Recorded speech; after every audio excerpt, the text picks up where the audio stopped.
l'intégration de ces puces pourrait constituer une violation des règles de contrôle des exportations des États-Unis. Une fois de plus, Washington tente d'étouffer l'essor technologique de la Chine en instrumentalisant son contrôle sur des maillons clés de la chaîne d'approvisionnement des semi-conducteurs. Mais voici le retournement. Ça ne fonctionne pas. Au lieu de se retrouver bloqués, Huawei et SMIC progressent à toute vitesse. Sous des sanctions écrasantes, ils ont accompli ce que de nombreux analystes occidentaux jugeaient impossible. Huawei vient tout juste de dévoiler son concept de puce 6G de nouvelle génération. Une puce qui promet des débits inimaginables. Et SMIC, la plus grande fonderie de puces de Chine, a confirmé le développement de sa propre technologie de processus Gate-All-Around en 3 nanomètres. Ce n'est pas qu'un simple bond technique, c'est une déclaration géopolitique. Tandis que Washington resserre ses règles d'exportation et s'accroche à ses leviers historiques, la Chine construit un avenir entièrement parallèle, puce après puce, couche après couche, atome après atome. Plongeons au cœur de cette avancée, qui pourrait redéfinir le leadership technologique mondial. La course mondiale à la technologie s'intensifie, et Huawei prend une longueur d'avance avec une vision audacieuse pour elle après 5G. Alors que la plupart du monde peine encore à déployer les réseaux 5G, la feuille de route de Huawei cible d'or est déjà la 6G. Un saut qui promet une latence ultra faible, des débits atteignant le terabit par seconde et une intégration profonde avec des systèmes pilotés par l'IA. Ce n'est pas qu'une itération, c'est une réinvention. Au cœur de cette vision, il y a un partenariat risqué à haut potentiel avec SMIC, la plus grande fonderie de puces chinoise, qui a discrètement réalisé son propre bond en maîtrisant la technologie de transistor GAA en 3nm malgré certains des contrôles à l'exportation les plus stricts de l'histoire moderne. Pour comprendre pourquoi c'est un changement de jeu, il faut se souvenir de ceux qui dominaient autrefois la scène. TSMC à Taïwan et Samsung en Corée du Sud, 2 géants des semi-conducteurs qui dépendent des machines de lithographie extrême ultraviolet de la société néerlandaise ASML. Ces machines, véritables joyaux de la fonderie de puces, sont interdites à l'exportation vers la Chine. Et pourtant, nous y sommes. SMIC, n'utilisant que des outils de lithographie profonde ultraviolet plus anciens et des techniques de multipatterning complexes, a développé une voie fonctionnelle vers les puces GAA en 3nm.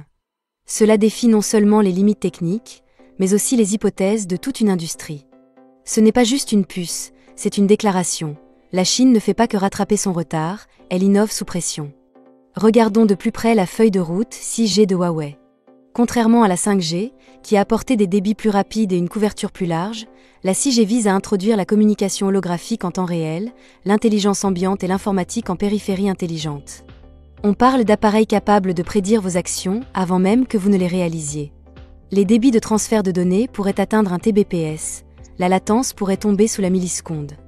Cela signifie des voitures autonomes capables de communiquer en parfaite synchronisation, des chirurgiens opérant à distance en temps réel à l'autre bout du monde, ou encore des assistants IA intégrés directement dans l'infrastructure réseau. Huawei appelle cela la connectivité intelligente. Des réseaux qui ne se contentent pas de transmettre des données, mais s'adaptent à votre comportement, à votre environnement et à vos besoins. Pour faire de la 6G plus qu'un simple concept futuriste, Huawei a besoin d'une puce capable de supporter des charges de calcul extrêmes tout en restant économe en énergie. Entrée en scène la technologie GAA en 3nm de SMIC. Contrairement au transistor fin FET traditionnel, où le courant circule sur 3 faces du canal, le GAA entoure le canal sur ses 4 faces, réduisant considérablement les fuites et améliorant l'efficacité. Cela permet une densité plus élevée, une consommation d'énergie plus faible et des vitesses de commutation plus rapides, essentielles pour les applications 6G. Et la partie la plus étonnante, ils ont réussi sans EUV. Les ingénieurs de SMIC ont adapté la lithographie DUV au moyen du multipatterning, une méthode notoirement complexe et coûteuse, et ont tout de même obtenu des résultats autrefois jugés impossibles sous sanction. Mais SMIC ne s'arrête pas là. Dans le cadre de sa feuille de route d'innovation pour la prochaine phase, l'entreprise explore également les transistors à nanotubes de carbone, une catégorie exotique de matériaux qui promet des puces encore plus petites, plus rapides et plus économes en énergie. Les nanotubes de carbone pourraient théoriquement surpasser le silicium, tant en mobilité qu'en efficacité thermique, permettant des portes logiques à des dimensions inférieures à 1nm. Bien que ces designs soient encore en phase de laboratoire, leurs implications sont énormes. En cas de succès, la Chine pourrait doubler des générations entières du développement de puces occidentales et fixer la norme pour les architectures post-silicium. Associée au GAA, cette approche à double voie positionne SMIC non seulement comme un acteur en rattrapage, mais potentiellement comme un leader dans la conception de puces de nouvelle génération. Ce virage ne passe pas inaperçu. Dans les coulisses, les décideurs occidentaux seraient déjà en train de plancher sur une nouvelle vague de contrôle à l'exportation, visant non seulement les équipements de lithographie, mais aussi les logiciels de conception de puces, les outils d'automatisation de la conception électronique, les photomasques et même les ensembles de données pour l'IA.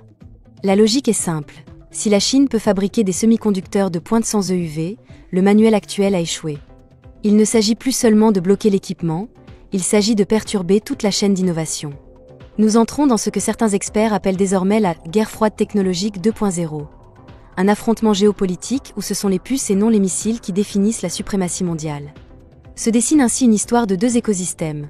L'un dirigé par des pays alignés sur les États-Unis ayant accès aux dernières machines ASML, aux GPU Nvidia et aux architectures ARM, et l'autre, de plus en plus autonome, dirigé par des entreprises chinoises investissant massivement dans des substituts nationaux pour chaque maillon de la chaîne, de la conception à la fabrication, en passant par l'emballage.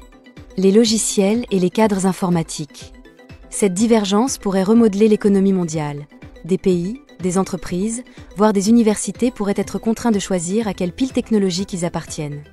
L'ère de la mondialisation des semi-conducteurs s'estompe, remplacée par une ère de bifurcation stratégique. Au-delà du silicium et des machines, l'arme véritable de Huawei et SMIC pourrait être l'humain. La Chine recrute massivement des ingénieurs en semi-conducteurs venus de Taïwan, de Corée du Sud et des États-Unis, offrant des packages à plusieurs millions de dollars, une citoyenneté accélérée et la liberté de recherche. Ce rapatriement silencieux des talents a joué un rôle déterminant dans la reconstruction des capacités nationales. Parallèlement, la Chine mise sur l'éducation et l'intégration des cursus de semi-conducteurs dans ses universités, visant à produire un écosystème d'innovation autosuffisant. Dans ce contexte, la puce 6G n'est pas simplement un artefact, c'est la pointe d'un iceberg. Rappelons-nous, ce n'est pas la première surprise de Huawei. Il y a seulement quelques mois, ils ont stupéfié le monde avec la puce Kirin X90 qui équipe le Mate 60 Pro, fabriqué par SMIC avec un procédé 7nm basé sur DUV. Ce simple fait a montré que les sanctions, tout en étant dommageables, n'avaient pas mis à genoux les ambitions chinoises dans le domaine des puces haut de gamme. Aujourd'hui, avec le GAA en 3nm en perspective et le développement de la 6G qui s'accélère, Huawei démontre une résilience technologique rarement observée sous une telle pression. Ils sont passés de la survie à une offensive stratégique. Ne vous y trompez pas, il ne s'agit pas seulement de chiffres de performance. La puce 6G de Huawei et le jalon du GAA de SMIC sont une déclaration de souveraineté technologique. Ils signalent la vision à long terme de la Chine, créer un monde technologique parallèle où elle ne dépendra plus des approbations, des outils ou des normes occidentales. Et à mesure que ces puces alimenteront tout, des villes intelligentes aux communications militaires, le poids géopolitique ne fera que s'alourdir. C'est le moment où la technologie devient un territoire. Cela dit, l'affaire n'est pas entendue. La dépendance de SMIC à la lithographie DUV multipatterning se traduit par des rendements plus faibles, des taux de défaut plus élevés et des coûts de production plus importants. Monter en volume pour répondre à la demande mondiale pourrait s'avérer difficile sans l'efficacité de production qu'offre le UV. Les technologies à nanotubes de carbone, bien que prometteuses, doivent encore surmonter des défis de stabilité et de fabricabilité. Et si Huawei mène la charge chinoise vers la 6G, d'autres nations ne sont pas loin derrière.